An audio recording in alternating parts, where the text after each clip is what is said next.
साधारण निर्वाचन पाखे आसुवा बेले टिकेट हातेवा बढ़ुछि लबी किए क्यों दलर प्रार्थी हेबे से नहीं एबेठू आरंभ हो गलानी कसरत। दल निष्पत्ति नेबा पूर्वरु सबु दलर आशायी प्रार्थी निज निजर शक्ति प्रदर्शन करुछंती।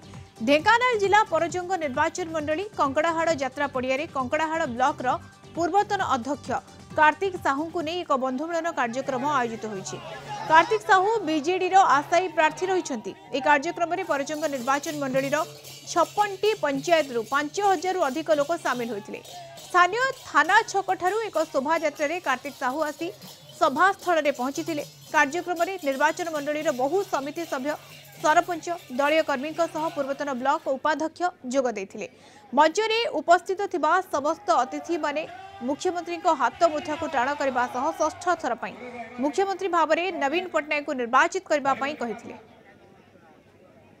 आम दल केमती आगु जीव 24 मसीहा निर्वाचन केमती भल भोट हार बढ़िबो एवं आमर माननीय मुख्यमंत्री जो प्रचार प्रसार जो जनहितकर योजना विजु स्वास्थ्य कल्याण योजना आरंभ कर ममता योजना आरंभ कर विजु पक्काघर योजना टंकाकिया चाउल राशन कार्ड योजना केमती गाँ गाँव में प्रचार हम एवं प्रति पड़ारे केमती माननीय मुख्यमंत्री लोकप्रियता आहरी बढ़िबो से विषय आलोचना होता एवं समस्ते आज भल पाई आज बंधुमिलन कार्यक्रम जोग देथिले। एही कार्यक्रम रे आमे शताधिक संख्यार विजु जनता दलर कर्मी माने जोग देइथिले। एठारे आलोचना हेतिला मुख्यमंत्री को किभली षष्ठ थर मुख्यमंत्री करबो एवं तांकर जनहितकर कार्य किभली लोकमानक पाखे पहुंचाइबो तार प्रचार प्रसार करिबो एवं माननीय मुख्यमंत्री सहित किभली हजार हजार संख्यार जोड़ी हेबे से विषय आलोचना करथिले। मुख्यमंत्री जो लोकप्रिय योजना एवं मुख्यमंत्री लोकप्रियता पर आलोचना हेतिला एवं एठी जो युवा नेतृत्व युवा चेहरा कंकड़ाहाड़ ब्लॉक पूर्वतन अध्यक्ष कार्तिक साहू नेतृत्व में ऐतिहासिक बंधुमिलन कार्यक्रम अनुष्ठित होता।